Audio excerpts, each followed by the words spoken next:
Hey everyone, Captain V. I'm going to do a quick little video on two knots that I think um, most fishermen could use. Um, I deal with a lot of newbies come down. They don't really have too much confidence in tying, or always want to know what may be the best way. And these are two knots that are very common. I could do them relatively quickly, and figure we could have a little dialogue now, and you tell me what kind of knots you like. What do you think is better? Maybe you can even post up a little video and show us how you tie it. Check these out. So this is a couple of quick ways you could snell a hook, and you could snell hooks if you're going to do like a T-knot on a dropper loop. If you just need a hook on a line, I usually will. If you make a rig, I'll snell those type of hooks, especially like a fluke rig, like where you might be putting some sort of skirt over the hook. I would snell it. So these are two easy ways to snell. My go-to way is first this one, is where I just go in. I always work most of the time on the back of the hook here. And I would just do a loop like this. And give yourself plenty of room. You could always cut off what you're not using. And then I hold the loop, right? And then I want to go around, it depends on how heavy the mono or the fluoro is. I usually go at least 5 up to 7 times. So you go 1, you just wrap it. 1, 2, 3, 4, 5. And that's usually good enough, but I got plenty left, so I'll do 2 more. It's not going to hurt. 6, 7. Then I'm going to switch. I'm going to hold this area here and expose the loop. And then I just want to put this through the loop. And I don't really think it matters which way you go through the loop. You go this way, you go this way. You just got to get through that loop. So now I'm through the loop like that. And then you want to pull it. I pull it this way because you don't want it to go over the eye of your hook. Just pull a little bit. You could snug it like that a little bit if you want. Then you grab this end here, and you're going to pull this end here, and it's going to bunch up. You're going to see it. I'm sorry, there it is there. And you're going to pull it. The whole key is that you don't want it loose so it goes over the eye. So this way, when you pull it up to the eye, it will just fasten down. And you can see the knot itself is right there. It's going to hold it. And then you're going to give it a good pull like this. And that's basically it. You are done. And that's an easy way to snell your hook. Then I would highly recommend these ceramic cutters, because all you have to do then is grab it, snip it. I actually like to leave some.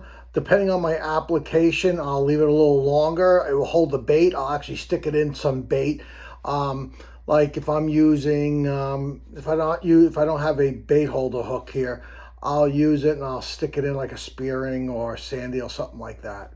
So that's one way of snelling a hook, and that was pretty quick, right? We're gonna go in this way, right? We're gonna make a loop.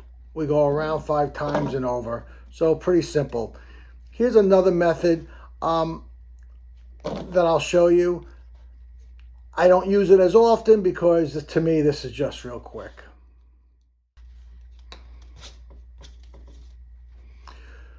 So here is the other method. Same hook, same mono.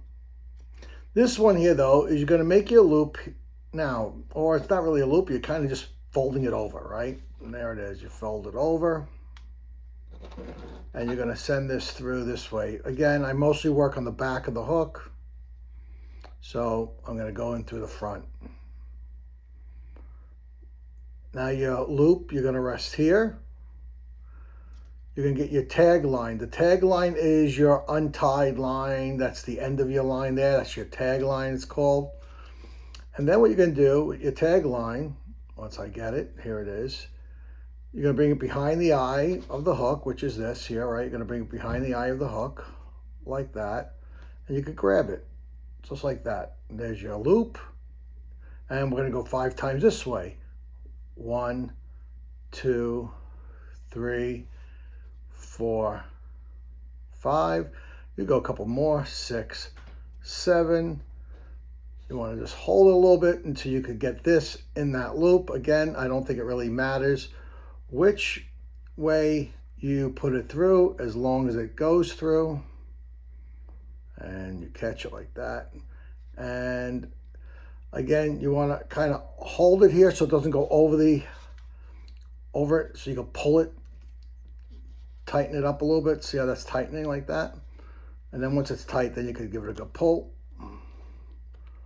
And you'll see it will lock up in there. And there you go. There's a nice little way to snell a hook like this. See, like that. And it's snelled in there. Now, if your application that you're using for calls for you to snell the hook from the back of the hook, because it's the way the hook sits. So you can see that this hook sits, again, it sits okay for me.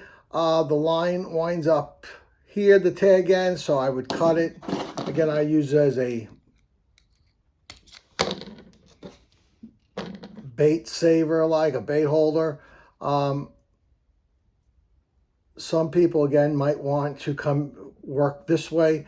I'll show you what that looks like real quick, too. I don't really think there's a right or a wrong here.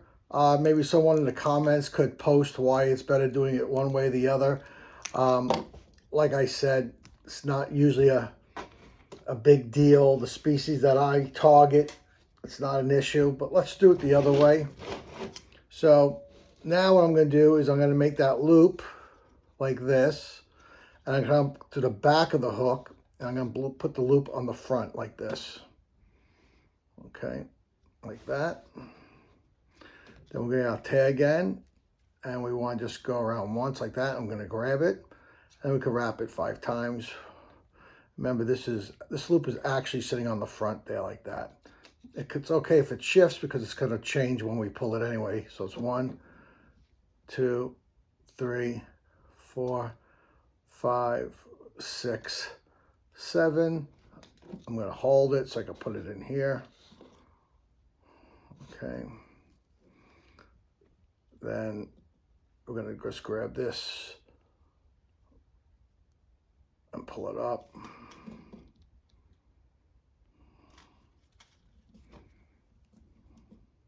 Pull it like that. And now we're going to pull it this way. And you can see that's locked in really well.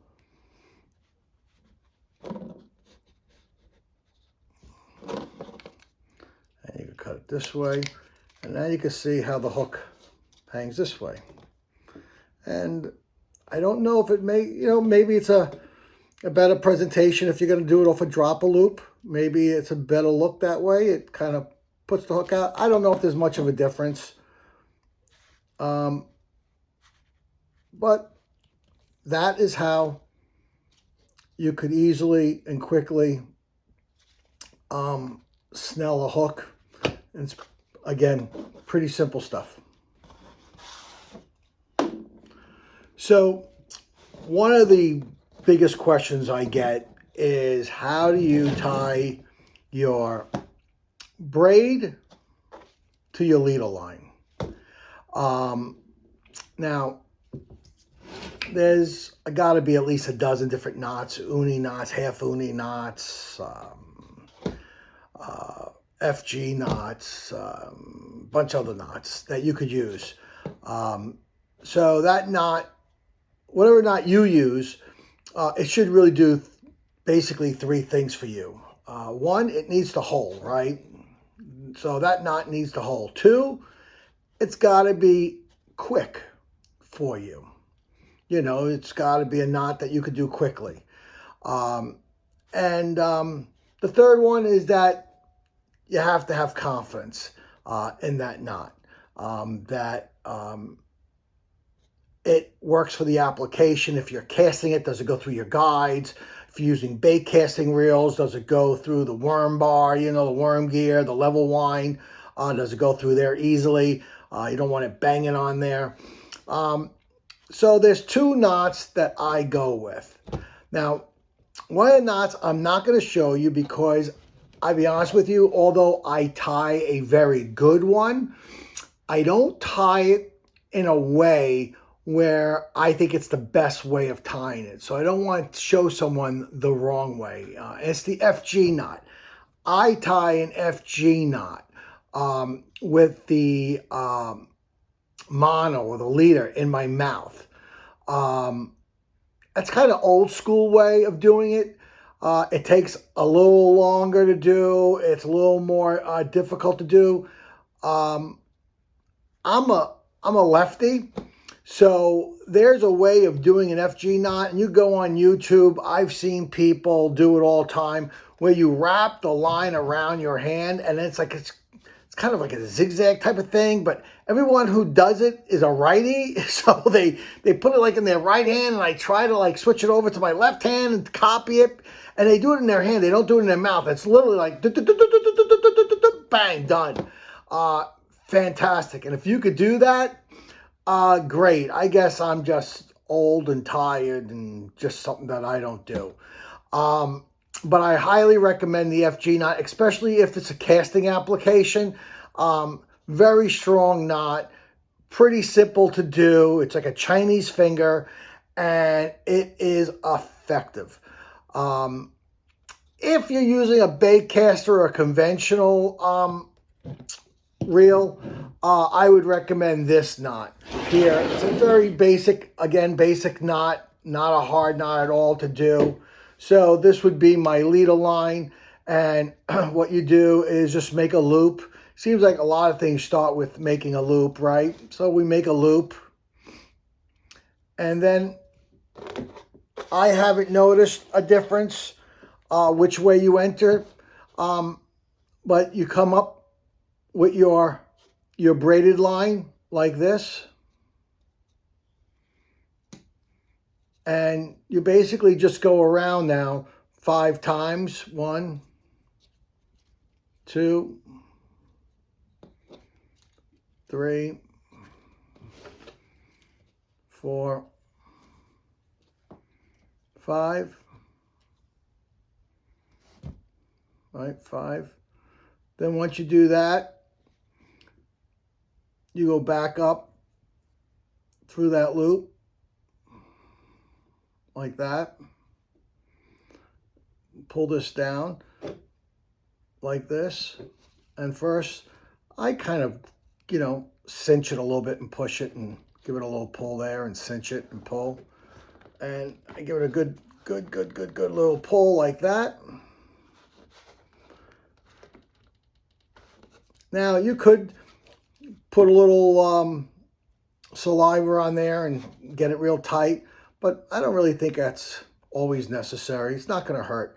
I would definitely use line pullers when you're tying your knots, even when you're, making your a knot to a hook. You're going to snell a hook or whatever it may be. You should be using line pullers to really cinch down that knot and sit that knot. Now, you're basically done. This knot's not going anywhere for the most part. However, I mentioned before, you got to have confidence in your knot. So I like just to do a cinch knot here. So what I'll do is I'll just do a simple like overhand knot like that and pull it right on down to here and make that just like that. Give that a nice little tug, right? And then this is the reason why I kind of like using the braid, these ceramic cutters. And we have them on our website. Pretty reasonable price considering if you shop around. We have them at allprotackerbox.com. But what I like about these is that you can get right on down there, and it's like not an issue. And they just, you kind of cut that right off.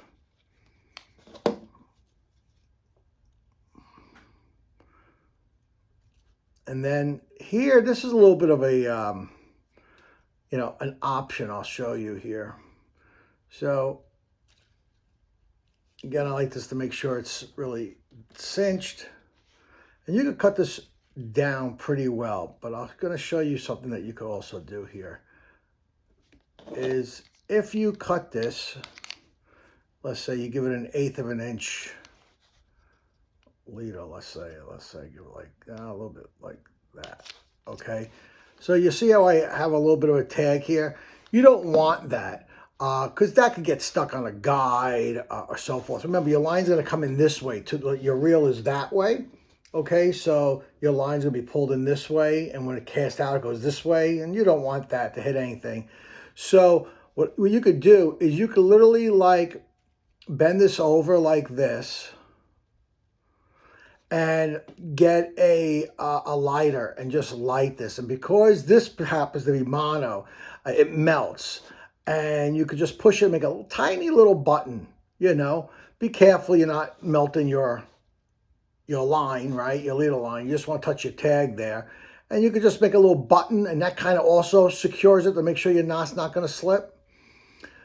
In this case here, I'm just going to cut it down a little bit more.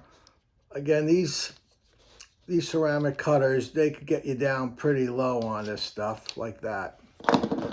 And yeah, now considering this is 50-pound braid and this is 30-pound mono, you know, it's a pretty good knot.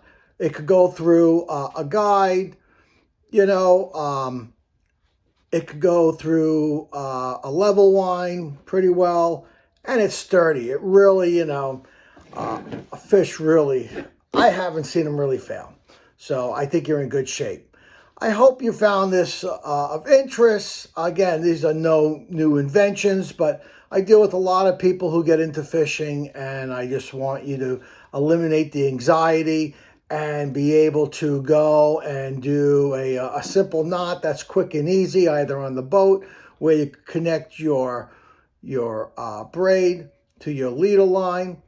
And this is definitely one of them. What knot do you like to use? Do you go uni? I don't know. I think that might be a little too big for me. But maybe you could suggest another one.